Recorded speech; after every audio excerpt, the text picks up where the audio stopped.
I went through a little bit of an awkward stage from about ages 7 to 15. In elementary school, I wore big plastic glasses, had a few more pounds than doctor recommended, a love for decorated neon fanny packs, and sported a bad perm that resembled Little Orphan Annie. My parents said I marched to the beat of my own drum. I was one of those kids that was quirky, yet blissfully unaware of how awkward I actually was. In fact, I thought I was downright adorable. That was until the bullies said otherwise. As the youngest of my class, I didn't really know how to fit in. I attempted to wear the clothes or the hairstyles that the other girls were wearing, but by the time I perfected the trend, something new was in. The banana clip that I finally got right was out of style. Then the crimper came, and that just gave me anxiety. When I attempted to participate, I was sometimes made fun of by my peers, so I stopped trying. I spent most of my childhood trying to be quiet and blend in. I became shy and uncomfortable, and my personality probably suffered. The days on the St. Anne's Elementary School playground were the worst. The teachers who protected me in the classroom weren't there to keep an eye on my tormentors. And Catholic school uniforms do not do anyone any favors, especially if you're short and round. The plaid jumper snugged around my stomach, and my tights rarely ever stayed up. I spent recess alone, hoping the kids would keep themselves busy, rather than set their sights on me.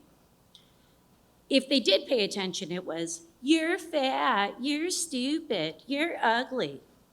I cried to my parents. My mom, she was a saint. She called me out of school for mental health days. She took me to Woodfield Mall, where we'd hit up the Hello Kitty store, and then we'd go for a milkshake at Lucky's Diner, or maybe John's Garage. Sometimes she would even drive me to the closest bookstore 20 minutes away so I could get the newest Babysitter's Club book. When I was 10, my mom thought I should make friends outside of school. Based on a recommendation from a neighborhood friend, she sent me to a church group called Awanas. I went to my first Wednesday evening meeting, and everyone was so nice and welcoming. We sang songs, we played games, we shared in a small group. As an adult, I now realize that everyone was so nice to me because they were trying to recruit me. Turns out, Awanas is a conservative evangelical religious organization that stands for Approved Workmen Are Not Ashamed. No one in my family questioned why I came home proudly citing Bible verses. No one raised an eyebrow when I was singing over military Christian songs about being a part of Christ's army. The leaders encouraged us to recruit our friends, and we got prizes for more people that we recruited. At the Awanas Games, a day of obstacle courses and relay races with a religious twist, my parents finally realized what was going on as they watched me pledge allegiance to the Awanas flag. They realized in a well-meaning attempt to socialize me, they accidentally enrolled me in a cult.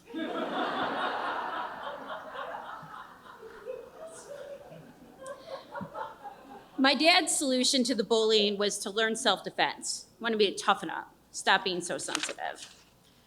My dad basically grew up orphaned. He had parents, but they were unavailable, alcoholics. He mostly raised himself.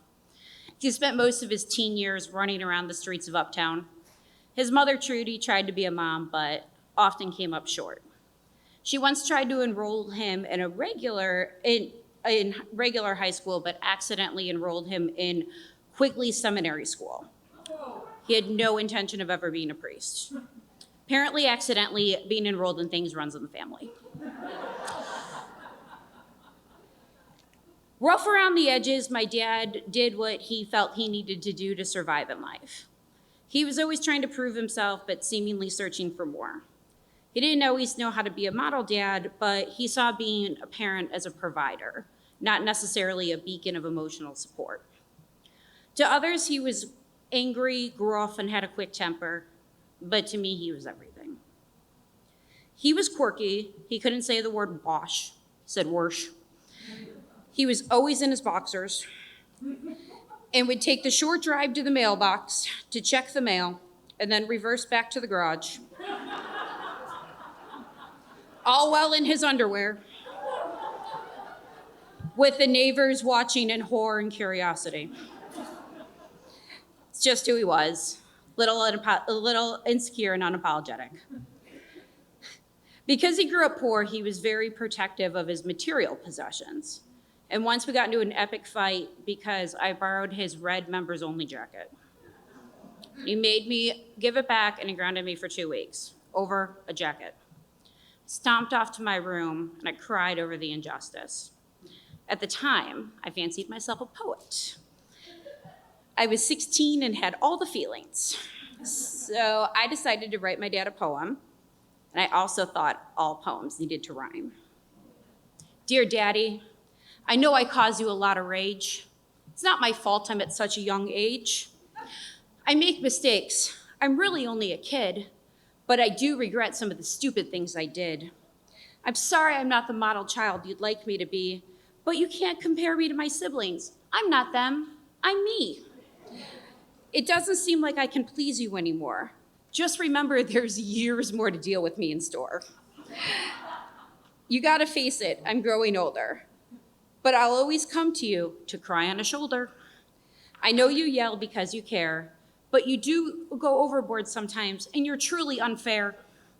Keep in mind, I won't be here forever. You'll lose me never. If you keep up with your attitude, you'll scare us all away. And remember, we'll all have to take care of you someday.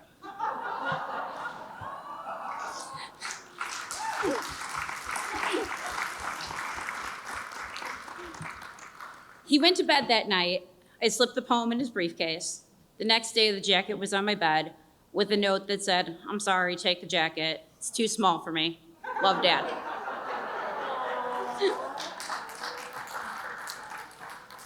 As I got older, I became closer to my dad. When I came home from college, one of the first things I did was settle in his overstuffed couch in the den and fill him in with what was going on. He listened, there perched in his chair, in his underwear, surrounded by newspapers. I amused him with funny stories, and in return, he lectured me about whatever doom he feared I was going to be exposed to. Pregnancy, tongue piercings, drugs, driving after dark, leaving the refrigerator door open too long. You'll burn out the light, or the dangers of daytime napping. Always a warrior, he discouraged me from going out with friends and cited made-up laws in support of his cause. It's illegal to have passengers in the car. The town curfew is 9 p.m. Your parents will be arrested if you're caught drinking. I was 21. But later, on breaks from law school, the joke was on him, because I was armed with counter arguments that left him with no choice but to let me out in the world. In high school, he searched my room for teenage contraband, found everything I cleverly hid, listened to my phone calls, and when I got my driver's license, he followed me the 9.2 miles to school to make sure I was safe and likely to make sure I wasn't going to crash his car. This infuriated me at the time, but now I would give anything for my dad to yell at me over nothing or to put a tail on me. It started when he would forget little details, like the name of someone's daughter or a Chicago landmark. Later, there was a sea of Post-it notes all over the kitchen, reminding him to grab his briefcase in the morning or things that he needed to do at work that day. Over time, he forgot how to get to work. When he was found shoeless in the neighborhood, my mom was no longer in denial. His dementia slowly turned into advanced Alzheimer's, and my dad became unrecognizable. When he was first admitted into a nursing home, it was sad to visit and even more heartbreaking to leave him there alone and confused. He got skinnier and sicker, and I selfishly did not visit as much as I should have. I rationalized my guilt and told myself he didn't know if I was there or not anyways. I received a call from a nursing home social worker. She said that if we want to say goodbye, now would be a good time. My siblings and I went to visit him, and he looked awful. All my guilt sunk in, and I couldn't rationalize it away anymore. I was shattered. While in hospice, I tried to see him as much as I could. I sat in his room and played his favorite song, Cleaning Windows by Van Morrison. He always said it reminded him of growing up in the old neighborhood. I held his hand and we listened. What's my line? I'm happy cleaning windows. Take my time. I'll see you when my love grows. Don't let it slide. I'm a working man in my prime, cleaning windows. I felt him squeeze my fingers and ever so slightly move his hand to the beat of the music. I knew he was there. My stubborn dad lived a little longer, comfortably in hospice, but after 8 years, my dad left us and finally escaped his own personal hell. I miss my dad, but I find comfort in knowing I grew up to be someone that I think he'd be proud of. Life has a funny way of picking you up and kicking your butt at the same time. I've been bullied, I've found friendship, I've had incredible family moments, I've experienced grief, found love, lost love. I survived childhood. I'm strong, I'm imperfect, I'm resilient, and so glad fanny packs are back in style.